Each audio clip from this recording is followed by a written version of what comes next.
할렐루야, 반갑습니다. 수요 기도회에 모인 여러분을 주님의 이름으로 환영하고 축복합니다. 오늘은 말씀 전하기 앞서서 우리 앞뒤 좌우에 앉은 분들과 이렇게 인사하면 좋겠는데요. 당신과 함께 예배 드릴 수 있어서 참 행복합니다. 이렇게 인사하면 좋겠습니다.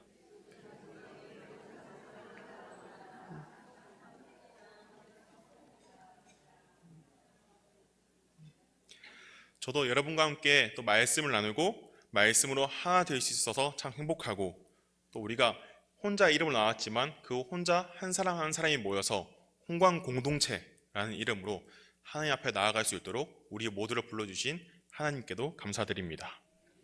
여기 화면을 보시면 결초보은 각골난망, 백골난망이라는 사다성어가 있습니다. 이 사다성어들의 공통점은 무엇일까요? 결초보은 풀을 엮어서 은혜를 갚다. 각골난망, 뼈에 새겨서 은혜를 잊지 아니하다. 백골난망, 백골이 되어도 은혜를 잊지 아니하다. 세 사다성어 모두 은혜를 잊지 아니함이라는 뜻을 갖고 있습니다. 이처럼 오래전부터 세상은 모든 사람에 대하여서 은혜를 입었으면 반드시 은혜를 잊지 않고 보답해야 한다라고 가르칩니다. 이것은 그리스도인으로 살아가는 우리에게도 똑같이 적용되는 삶의 지혜입니다. 그렇다면 일생 동안 우리가 받은, 그리고 앞으로 받을 은혜 중에서 가장 큰 은혜는 무엇일까요? 바로 예수 그리스도의 십자가를 통해 드러난 하나님 아버지의 사랑입니다. 하나님께서는 우리를 죄에서 구원하시기 위해 하나뿐인 아들 독생자 예수 그리스도를 이 땅에 보내주셨습니다. 그리스도의 희생으로 우리는 영원한 생명을 얻게 되었습니다. 우리가 받은 은혜 중 가장 큰 은혜는 하나님께 받은 사랑이다. 이 말은, 이 진리는 그 누구도 부정할 수 없는 하나의 사실입니다. 하지만 여기서 중요한 질문이 생기는데요. 이렇게 큰 사랑을 받은 우리, 지금도 넘쳐나는 은혜 속에 살아가는 우리는 그 은혜에 어떻게 반응해야 하는가라는 질문을 하게 됩니다. 앞서 살펴본 것처럼 사람이 은혜를 입었으면 그 은혜를 반드시 갚는 것이 예의라는 것을 다 알고 있을 것인데, 그렇다면 우리는 하나님께 받은 은혜를 어떻게 갚을 수 있을까요? 단순히 하나님이 나를 사랑하셨고 내가 그것을 기억하고 감사하는 마음만 가지면 충분할까요? 우리가 하나님의 은혜를 기억하고 감사하는 것 너무나 중요하고 우리 신앙생활의 기본이 되어야겠지만, 하나님께서는 궁극적으로 하나님을 향한 감사를 삶으로 드러내라고 말씀하십니다. 바로 이 점을 오늘 우리가 함께 읽었던 이 본문 말씀을 통해서 사도 바울이 똑같이 말하고 있습니다. 바울은 피차 사랑의 빚 외에는 아무에게든지 아무 빚도 지지 말라 라고 말하면서 우리가 지고 있는 가장 중요한 빚은 사랑의 빚이라고 말하고 있습니다. 사랑의 빚 외에 아무 빚도 지지 말라. 이 말은 평생 다른 사람들한테 당연한 듯이 신세해지고 민폐라고 여겨질 정도로 도움받는 것에 익숙한 상태로 지내라, 이런 말이 아니라 빚진 자가 빚을 갚아야 되는 것처럼 사랑의 빚진 자가 되어서 사랑하며 살라고 사도 바울이 강조하고 있다는 것입니다. 일반적으로 우리가 사회적으로 생각해 봤을 때 이 빚이란 것에 대해 생각한다면 빚은 갚고 나면 끝이지만, 사실 이 사랑의 빚이란 것은 청산할 수가 없습니다. 그러면 대체 이 사랑의 빚이란 게 무엇인지, 그리고 그것을 왜 갚아야 하는지, 어떻게 갚아야 하는지 오늘 말씀을 살펴보면서 우리가 사랑의 빛으로 또 세상의 빛이 되는 방법을 알아가면 좋겠습니다. 첫 번째로 확인할 것은 사랑의 빚은 반드시 갚아야 한다라는 것입니다. 앞서 말씀드렸던 것처럼 바울은 피차 사랑의 빚 외에는 아무에게든지 아무 빚도 지지 말라고 말합니다. 이것은 우리가 사랑의 빚을 지고 있으며 이 빚을 반드시 갚아야 하는 책임이 있다는 것을 말합니다. 우리가 진 이 빚은 누구에게 진 것이고 왜 갚아야 할까요? 먼저 이것은 하나님께 받은 사랑에 대한 빚입니다. 앞서 말씀드렸던 것처럼 하나님께서는 독생자 예수 그리스도를 통해서 우리를 사랑해 주셨습니다. 지금도 사랑하고 계시고 앞으로도 우리를 한량없는 사랑으로 품어주실 분은 바로 하나님이십니다. 요한복음 3장 16절 함께 읽겠습니다. 하나님이 세상을 이처럼 사랑하사 독생자를 주셨으니 이는 그를 믿는 자마다 멸망치 않고 영생을 얻게 하려 하심이라. 아멘. 우리는 죄로 인해서 멸망할 수밖에 없는 사람들이었지만 예수님의 희생을 통해서 구원받았습니다. 예수님이 여러분이 계시고 그 중에 한 분을 보내서 너가 저 사람들의 죄를 대신 짊어져라 라고 말씀하신 게 아니라 하나뿐인 아들 예수 그리스도가 이 땅에 오셨고 모든 사람들이 지은 죄의 값을 대신 담당하셨습니다. 그러므로 지금 이 순간에도 호흡하는 모든 생명들은, 모든 만물들은 하나님께 사랑으로 빚진 자가 되었다는 것입니다. 이제 하나님께 사랑받은 것 알겠고 우리가 사랑으로 빚진 자가 되었다는 것도 어느 정도 이해되었다고 생각합니다. 그러면 그 다음 질문이 생기는데요. 왜 그걸 갚아야 될까요? 우리는 그냥 하나님께 사랑받는 사람으로만 사랑하면 안 될까요? 나는 여전히 사랑이 고프니 하나님, 저는 사랑만 받겠습니다 라고 말할 수 없을까요? 우리가 하나님께 받은 사랑을 다시 갚아야 하는 이유는 하나님께서 모든 백성에게 이웃을 사랑하라고 말씀하셨기 때문입니다. 예수 그리스도께서 제자들을 불러 모으시며 내가 너희를 사랑한 것 같이 너희도 서로 사랑하라 라고 말씀하셨습니다. 그렇기 때문에 우리가 하나님께 예수 그리스도에게 사랑을 받았다면 내가 하는 사랑이 아니라 하나님께서 예수 그리스도께서 나를 사랑하신 것처럼 내가 그 사랑을 다른 사람에게 전해줘야 한다는 것입니다. 예수님은 제일 큰 계명이 무엇입니까? 라는 질문에 첫 번째 계명은 하나님을 사랑하는 것이고 두 번째 계명은 우리 이웃을 사랑하는 것이며 이 두 가지가 제일 큰 계명이라고 말씀하셨습니다. 그 당시 사람들이 따르던 율법과 선지자의 강령이 하나님 사랑, 이웃 사랑 이 두 가지 주제에서 벗어나지 않는다고 말씀하셨습니다. 이 사랑의 계명은 단순한 선택이 아니라 그리스도인이라면 하나님의 백성이라면 하나님을 아버지라 고백하는 자녀라면 반드시 실천해야 하는 명령입니다. 그래서 우리는 사랑의 빚을 갚으며 살아가는 것이기도 합니다. 사랑의 빚을 갚지 않는다. 내가 누군가를 사랑하지 않는다. 이것은 단순한 태만이 아니라 하나님께서 우리에게 주신 사명을 외면하는 것입니다. 우리 마음대로 때와 상황에 따라서 지금은 누굴 좀 사랑하고 싶으니까 사랑하고 지금은 저 사람이 미우니까 좀 나중에 사랑하고 때와 장소, 시기를 가리면서 누군가를 사랑하고 사랑하지 않고 선택할 수 있는 것이 아니라 하나님께서 항상 우리를 사랑하시는 것처럼 우리도 나와 함께하는 모든 공동체원들, 모든 지체들, 나와 함께하는 소중한 영혼들을 사랑하는 것이 바로 하나님께 순종하는 삶의 지혜라고 성경이 말하고 있습니다. 사랑으로 순종하며 사랑하는 것은 모든 그리스도인에게 주어진 하나님의 말씀이자 명령입니다. 이 말씀을 기억하면서 우리 홍광 공동체도 서로 사랑하며 순종하는 하나님의 자녀들이 될 수 있기를 간절히 소망합니다. 이어서 사도 바울은 우리가 서로 사랑할 때 나를 사랑하듯 이웃을 사랑하는 것이 율법의 완성이라고 말합니다. 바울은 9절 말씀에서 10계명의 몇 가지 계명을 언급하면서 내 이웃을 내 자신과 같이 사랑하라 라고 말했습니다. 율법이라고 하면 어떤 사람은 그건 예수님이 오시면서부터 사라진 거야.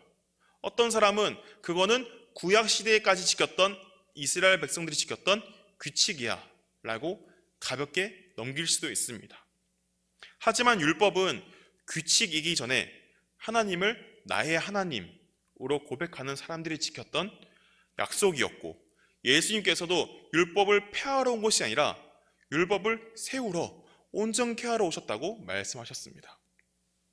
따라서 율법을 완성시킨다는 것은 내가 오늘 또 하나님을 사랑하고 이웃을 사랑하고 이 율법을 완성시켜 나간다는 것은 내가 아직도 구시대적인 사람이 아니라 지금도 하나님 앞에 나의 약속을 순종하며 살아가고 있다는 하나의 신앙 고백이 되는 것입니다. 잠깐 정리하겠습니다.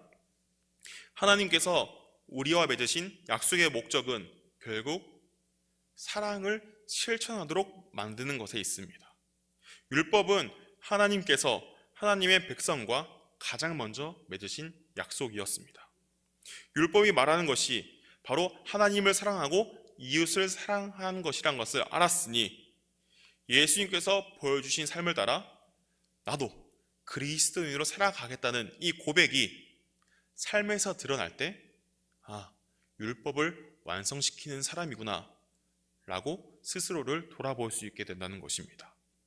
결국 이 율법이라는 것은 복잡하고 지키기 어렵고 힘든 내용들을 모아둔 책이 아니라 하나님께서 우리에게 가르쳐 주신 사랑의 원리라는 것입니다. 앞서 제가 십계명을 말씀드렸었는데요. 십계명을 보아도 크게 십계명은 두 가지 주제로 이루어집니다. 첫 번째부터 네 번째 계명까지는 하나님 사랑, 다섯 번째부터 열 번째 계명까지는 이웃 사랑에 대해서 백성들이 지켜야 할 약속이 기록되어 있습니다. 이것만 보아도 하나님을 사랑하고 이웃을 사랑하는 것으로 우리는 율법을 완성시키며 말씀에 순종하는 삶을 살 수 있는 힌트를 얻게 되는 것 같습니다. 그런데 참 말씀이란 게 재미있고 또 너무 어려운 것이요. 말씀을 묵상하다 보면 계속해서 질문이 나옵니다. 그래서 또 다른 질문을 제시해 드리자면 사랑으로 율법을 완성하는 것이 우리의 삶과 세상에 어떤 영향을 미치는가입니다. 사랑을 실천하고 율법을 지키는 것이 단순히 내가 하나님 말씀에 순종하는 것이라면, 나와 하나님의 관계를 위한 것이라면, 내가 하나님 말씀에 순종하는 것인데 그게 세상과 무슨 관계가 있을까요? 성경은 사랑을 실천하는 것이 세상의 빛이 되는 길이라고 말합니다. 하나님을 사랑하고 이웃을 사랑하며 율법을 완성시켜 나가는 것이 그런 시도들과 노력이 세상을 밝히는 빛이 된다고 말합니다. 사랑은 내가 하나님과의 관계를 위해서 하는 것이지만 그 원리는 내 안에 있는 하나님의 사랑이 나의 밖으로 향하는 것이면서 동시에 나에게서 내 옆에 있는 사람들에게 향하는 것이 바로 사랑입니다. 내 안에 감추어지지 않는 넘쳐나는 이 하나님의 빛, 생명의 빛, 사랑의 빛이 나를 밝혔던 것처럼 타인을 비추고 세상을 비추고, 이게 바로 하나님께서 우리에게 말씀하시는 사랑입니다. 사랑은 이웃에게 악을 행하지 아니하나니 그러므로 사랑은 율법의 완성입니다. 이 말씀을 통해서 우리는 사랑을 실천하는 것이 단순한 도덕적 행위, 사랑하네? 너 착하네? 저 사람은 사랑해? 저 사람은 착한 사람이야? 이런 세상의 기준으로 사랑을 보지 않았으면 좋겠습니다. 사랑이란 것은 세상을 변화시키는 힘이기 때문입니다. 왜냐하면 우리가 하나님께 받은 사랑으로 누군가를 사랑할 때 세상이 변화되기 때문입니다. 하나님의 시작은 나를 향한 사랑이었지만 하나님의 뜻은 어느 한 사람만 구원하는 것에서 끝나는 것이 아니라 그 사람을 통하여서 온 땅이 하나님의 백성으로 살아가는 것이기 때문입니다. 우리가 사랑받았다면 이 사랑 정말 소중한 것이야, 주머니에 넣어놔야지, 이게 아니라 모든 사람들한테 내가 뭘 받았는데 이거 한번 보십시오, 이거 얼마나 귀한 건지 모릅니다, 자랑하라는 것입니다. 그래서 하나님께서 누구보다 이 사랑의 가치를 잘 알 수 있을 만한 사람들을 예배 자리에 부르셨고 예배드리게 하셨고 그 사랑에 감격하게 하셨습니다. 그게 바로 오늘 이 자리에 모인 저와 여러분이라는 것입니다. 우리가 하나님의 사랑에 감격한 사람들이라면, 우리가 하나님의 사랑을 알고 있는 사람들이라면, 우리가 하나님의 사랑에 감사할 줄 아는 사람들이라면 그 가치를 세상 사람들한테도 똑같이 보여주라는 것입니다.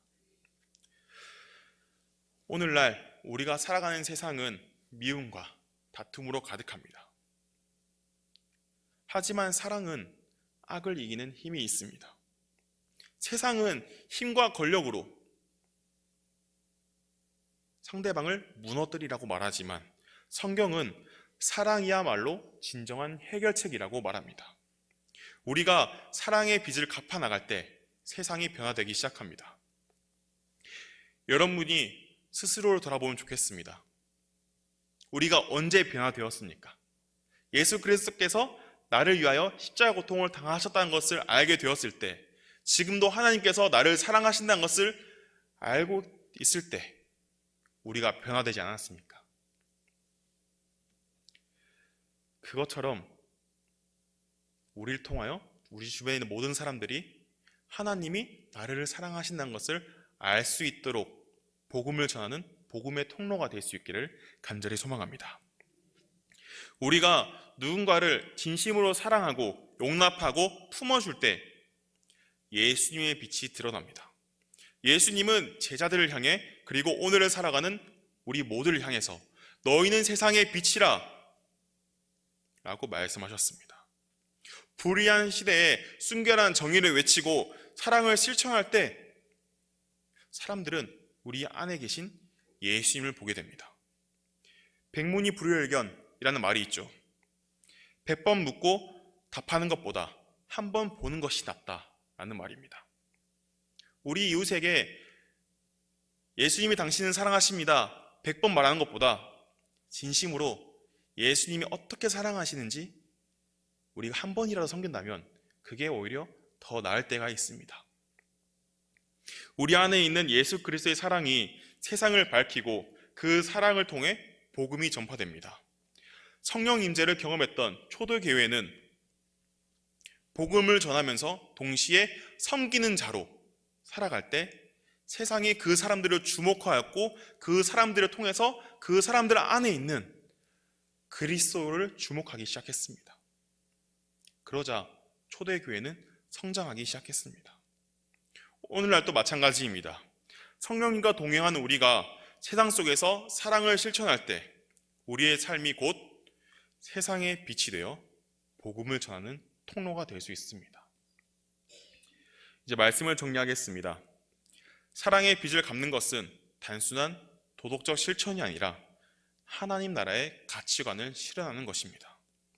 우리가 매주 혹은 날마다 뜻이 하늘에서 이룬 것 같이 땅에서도 이루어지이다 라고 고백하지 않습니까? 이렇게 주기도문의 한 부분이 실제로 우리를 통해 하나님께서 만들어 가시도록 하는 것이 바로 사랑이라는 것입니다. 하나님의 나라가 이 땅에도 임할 수 있도록, 그런데 그것이 누구를 위해서요? 우리를 위해서. 무엇을 통해서요? 우리가 하는 사랑을 통해서 하나님의 나라가 이 땅에 임하도록 만들어가는 것이 바로 오늘날 그리스도인으로 살아가는 우리에게 맡겨진 사명이라는 것입니다. 안타깝게도 오늘날 우리는 점점 더 각박해지고 사랑은 식어가는 시대를 살아가고 있습니다. 타인을 용납하고 이해하는 것보다 자신의 옳음만 더 강조하는 시대를 살아가고 있습니다. 이럴 때일수록 우리가 사랑을 실천하며 살아간다면 어쩌면 보잘것없다 여겨졌던 그런 사랑이 누군가의 삶을 밝히고 그 밝아진 삶이 또 다른 사람의 삶을 밝히고 이 땅에 그리스도의 빛을 비추는 선순환이 일어날 수 있다고 저는 생각을 합니다. 이제는 먼저 하나님께 사랑받은 우리가 우리 안에 있는 사랑을 흘려보내야 할 때입니다. 사랑은 아무리 베풀어도 부족함이 없습니다. 오히려 베풀수록 우리에게 차고 넘치는 것이 사랑입니다. 왜냐하면 사랑은 하나님께 속한 것이기 때문입니다. 성경 말씀에서도 사랑이 누구라고 말합니까? 하나님은 사랑이시라 라고 말하지 않습니까? 우리가 누군가를 사랑한다는 것은 결국 내 안에 있는 하나님을 다른 사람에게도 보여주는 것이라는 것과 똑같은 의미를 가집니다. 말씀을 마무리하면서 마태복음 5장 16절을 함께 읽겠습니다. 이같이 너희 빛이 사람 앞에 비치게 하여 그들로 너희 착한 행실을 보고 하늘에 계신 너희 아버지께 영광을 돌리게 하라. 아멘. 사랑의 빛인 자는 단순히 착하게 사는 것이 아니라 세상을 밝히고 하나님의 영광을 나타내는 사람이라는 것을 우리가 잊지 않았으면 좋겠습니다. 올해 저희 표어가 무엇인가요? 제 뒤로 보이는데요. 생명의 빛으로? 맞습니다. 이 표어 잘 지키고 계신가요? 사실 너무 어렵습니다. 우리가 어떻게 아무것도 없이 사랑할 수 있을까요? 그럴 때마다 우리는 이 표어를 지키기 어렵다 생각할 때에는 이 사랑의 출처가 어디로부터 시작되었는가를 먼저 묵상하고 그 사랑에 감격하여서 우리 삶이 사랑으로 충만했으면 좋겠습니다. 우리 홍광교회 공동체의 삶이 하나님께서 맡기신 사명을 감당하며 세상을 밝히는 사랑의 빛이 될 수 있기를 간절히 소망합니다. 이 시간 함께 나눴던 말씀을 기억하며 합심하여 기도하겠습니다. 첫 번째로 기도해 주실 것은 우리 홍광교회 공동체가 사랑으로 섬기며 순종하는 공동체가 될 수 있도록 기도해 주시고, 다음으로는 조왕민 위임 목사님을 위해 기도해 주실 때에 영육간의 강건함을 더해주셔서 맡겨진 사역 온전히 감당할 수 있게 해달라고 기도해 주시길 바랍니다. 끝으로는 지금 산불 현장에서 수고하고 또 헌신하는 소방관들의 안전과 더 이상 인명피해와 재산피해가 일어나지 않도록 이 땅을 위해서 함께 기도해 주시길 부탁드립니다. 기도가 끝난 후 찬양예배 특별집회부의 특성이 있겠습니다. 특성 후에는 위임 목사님께서 축도해 주시겠습니다. 함께 주님의 이름을 한번 부른 후 기도하겠습니다. 주여! 하나님 아버지, 이 시간 기도하며 나아갈 때에 하나님, 우리가 하나님께 받은 사랑에 감격하여서 세상을 사랑하는 그리스도인이 되게 하여 주시옵소서. 나의 힘으로 나의 능력으로 사랑하는 것이 아니라 하나님의 사랑으로 온전히 사명을 감당할 수 있게 하여 주시옵소서. 하나님 아버지, 우리 조항민 위에 목사님 위해 기도합니다. 목사님 더욱더 사랑하여 주시고 사랑과 능력 부어주셔서 맡겨진 사역을 온전히 감당할 수 있도록 주여 은혜 충만, 성령 충만, 사랑 충만히 부어주시옵소서. 이 땅을 위해 기도할진데 주님 선불로 수고하고 이 모든 기도 우리 주 예수 그리스도의 이름으로 기도드립니다. 아멘.